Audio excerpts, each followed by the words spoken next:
Hello again to another Agricolor Reacts, and today we will be watching the last map that changed American travel forever from Emperor Tiger Star. Okay, let's just see what's going on with the map. And what in kind 1856, of map. a man named William Rand was operating a printing shop in Chicago when he met an Irish immigrant named Andrew McNally. The two quickly became partners, and after roughly a decade of providing printing services for the Chicago Tribune newspaper, they decided to establish their own publishing company named Rand McNally in 1868. While Rand McNally would print and publish many things, its map division would quickly become its most profitable. With more Americans settling out west, more Americans were making long cross-country trips. As businesses followed, maps to them were in higher demand. By adopting a newer contemporary technique of wax engraving rather than traditional metal plating to print their maps, they were able to better mass-produce their maps to meet that demand. While they were hardly the only major map company in America at the time, they would quickly become the largest private map company in America thanks to both their railroad maps and their quick adoption of mass-producing road maps. While cars hadn't taken over America yet in the early 20th century, Rand McNally saw what was coming. Just like with the rail companies from before, the oil companies at gas stations made similar deals with Rand McNally to give out their maps to traveling drivers who stopped to fill up at their gas stations. As highways began to develop across the United States, mapping them became important, but there was no system in place to label these routes. Rand McNally employee John Brink in 1916 came up with an idea where he would make agreements with Midwestern towns along the major highways. In this agreement, Rand McNally would provide number signs along those highways at their cost. Then Rand McNally's road maps would label these highways on their maps with the numbers on these signs. Not only would this just be a generally useful idea for travelers, it would also make Rand McNally's road maps the top road maps to buy. For this idea, John Brink was given a bonus of $100, which in today's money is around $2,882. I mean, considering how much money Rand McNally would make off of these road maps, that's still pretty small, but then again, I certainly wouldn't complain about receiving that much money for just a random good idea, so good on you, John.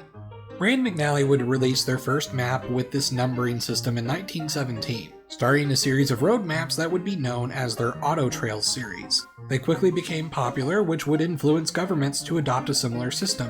In 1918, Wisconsin would adopt... Okay, but what's about the last map? What's going on here? Like, are we getting to it all? A similar system for their state, becoming the first state to do so. Some states would make deals with Rand McNally for purchasing road signs at large so that they could place them along their state's routes, and this system was referred to as the Blazed Trail system. By 1926, nearly a decade later, Rand McNally claimed that they had manufactured over 1 million signs that were used across 50,000 miles of roads. The oil companies running the gas stations along those roads were now ordering Rand McNally maps by the hundreds of thousands. And Rand McNally continued to cement its status as America's main map maker, at least for road maps. And this highway numbering system was so successful that in 1926, the American Association of State Highway Officials, working with the U.S. Department of Agriculture, officially adopted a numbering system that was to be used nationwide going forward. Originally, I had planned to take that story, dive deeper, and stretch it out for a whole video, because what a cool thing in the history of cartography, right? Random idea for maps that was so successful it became national policy and an essential element of America's entire highway system. But one aspect of this historical moment in map making bothered me. Did you notice how I never showed that first 1917 map that changed the history of American travel forever? That's because, strangely, I couldn't find it anywhere. Obviously, there are plenty of events in history that we just don't have pictures of, but it's not like the maps from 100 years ago are that hard to find. There are plenty of old maps from Rand McNally, National Geographic, C.S. Hammond, and plenty of other companies that have been preserved, photocopied.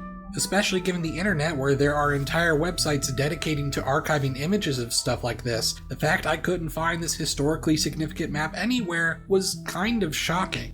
So what do we know about this first map? It's Rand McNally, it's a road map, and it's made in 1917. What is it a road map of? At first, the only thing I could find was Wikipedia mentioning that it was a road map of the city of Peoria in Illinois. However, there's no citation for this. When searching for this, there's a weird URL of the Rand McNally website, but with only 2 W's instead of 3? The preview on their page on their company's history confirms it's Peoria, Illinois. However, the URL does not work, and when you add the 3rd W, the history page you get does not mention this at all. That's weird. Considering I had nothing else to go off of, I decided to search for this 1917 Rand McNally Peoria, Illinois map. That is very interesting. Like, come on. A map? I know it seems like it's a very long time ago, but it must have been, if not hundreds, a few thousands of copies probably printed. It's not like they would be just printing just one. So it's very interesting that it's actually... Oh, I didn't play that. It's very interesting that it didn't... no one can find it, and it's not nowhere to find in the internet. It's probably some physical copies maybe still survived somewhere, but it's obviously that's kind of hard. Not everyone would be looking at it. Oh, this is like a really old and really not random but rare map. It probably would be selling for hundreds, but unless they just don't want the map to be out there. Maybe there was something wrong with it. Maybe something, I don't know, embarrassing. Who knows? Who knows? Oh. That ad with the cheese and ham again. They're looking like little toasted wrap. Kinda like supposedly pizza but without the dough. What kind of pizza is that? That's not really pizza when there's no dough, I think. Anyway, yeah, that's my take on it. And there's a map. Okay, we're back to the video, so let's just go. Put the volume back and let's go. Of course, Google has been rather terrible with its search engine lately, so after a basic Google search yielded no worthwhile results, I tried elsewhere. No Wikipedia article on Rand McNally or the highway system or any similar articles had an image of this Peoria map. Its cousin website, the Wikimedia Commons, which has tons of archived maps, also didn't appear to have this map. Okay, the basic searches failed. Time to get more serious. Next, I tried the website Old Maps Online, a website that lets you choose different areas of the planet and overlay archived maps from periods as old as several centuries ago. I zoomed into the area and narrowed the time frame to 1917, and they didn't have it. Next, I tried the David Rumsey Map Collection, a very large archive of old maps that lets you filter through tags, including for specific companies, years, locations. Even simply simplifying it to Rand McNally Map 1917 did not bring up this Peoria map. I then tried looking through some of the sources I had planned to use for the original video idea to see if they either had the map somewhere and I missed it, or that they had a citation for the map or a source where I could find it. That also ran dry. The source that had the most information and research was an article from Imago Mundi, which is basically the biggest scholarly periodical about the history of maps. Their 45th volume from 1993 contains an article from James Ackerman about the Blaze Trails program in great detail, across 12 pages. It has a lot of citations, but the specific part that mentions the first maps of 1917 does not have its own citation. While the article does reference a couple of early maps that were said to be in the style of Rand McNally used for their Auto Trail series, none of them are the Peoria map or even from 1917. It did have this 1918 Auto Trails map of the Indiana-Ohio area, and it certainly does show what the Peoria map would have looked like in a sense, so if you want the general idea, there you go. But it's disappointing that the one map that started it all is nowhere to be found, at least from what I can find. I sent an email to Rand McNally, but at least at the point where I'm editing this video, I did not get any response, other than that they had received my ticket, so I'm not really expecting much. I also read that Rand McNally, since shifting its focus to its GPS services in recent years, had donated a large amount of its older map collections to the Newbury, which is this giant cultural institute and archive in Chicago. Using the web search of their archive on their website, I still couldn't find it, but I also sent them an email about the map anyway, just in case they had any possible information or leads. I did get an email from them confirming they didn't have it in their collection, and they said that they did not have all of the Rand McNally maps that were out there. So what now? Well, there's a few possibilities. One, the 1917 Peoria map or a copy of it is in some random archive somewhere, and I just haven't stumbled upon it yet. Considering how many archives ranging from museums to public libraries to universities are scattered throughout the country, this is definitely a possibility. I'm not able to search everything nor travel to every archive, so this would be a disappointing and exhausting map hunt. If anything, it's kind of surprising that such an important map would be so obscurely hidden anyway. Option 2. The map isn't archived because it actually isn't important. The Ackerman article did state that the initial 1917 maps were considered experimental releases, so while the Peoria map would technically be first, perhaps maps from the 1918 onwards releases would be more significant, in the same way that the first edition of a book has more value than the rough draft. Option 3. The map is truly lost, the originals are long gone, and any copies are nowhere to be found.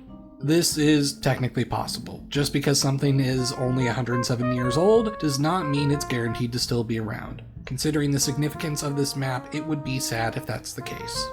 Option 4.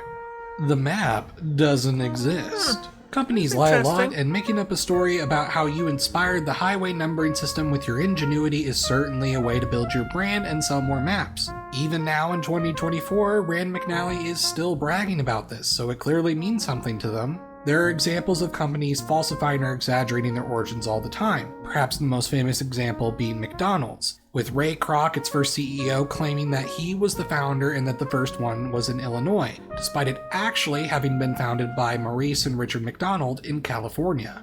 Even though they've literally made an entire movie about this, it's still a common misconception today. Perhaps Rand McNally made their first maps with this numbering system at some point around 1917-1918, but they said 1917 so they could be just before Wisconsin implemented their numbered highway system. If you really want to get conspiratorial, maybe that's why their website's company history page no longer mentions that story. Although I personally doubt it's made up. I don't see what the reason would be. Even if they weren't first, they clearly had a head start with all the deals they were making with the Midwestern cities and states at the time.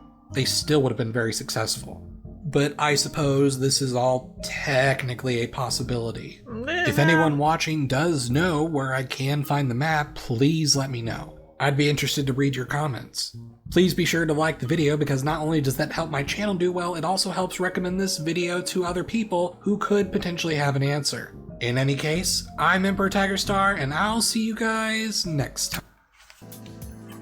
Emperor Tiger Star, okay. Yeah, so that was interesting, kind of, to know. I mean, not know, because we don't know where that map is, so it was a lost map that changed American travel forever, and actually that map was lost after it changed it, so it's very interesting, kind of like way that it's nowhere to be found. So yeah, have you ever heard about that map? And what you think about it? Which of those 4 options would be most likely in your opinion? I think it's just basically lost. Like, it was there, but it wasn't that map. They didn't think that was that important, so yeah. Thank you very much for watching, and I'll see you tomorrow. Bye!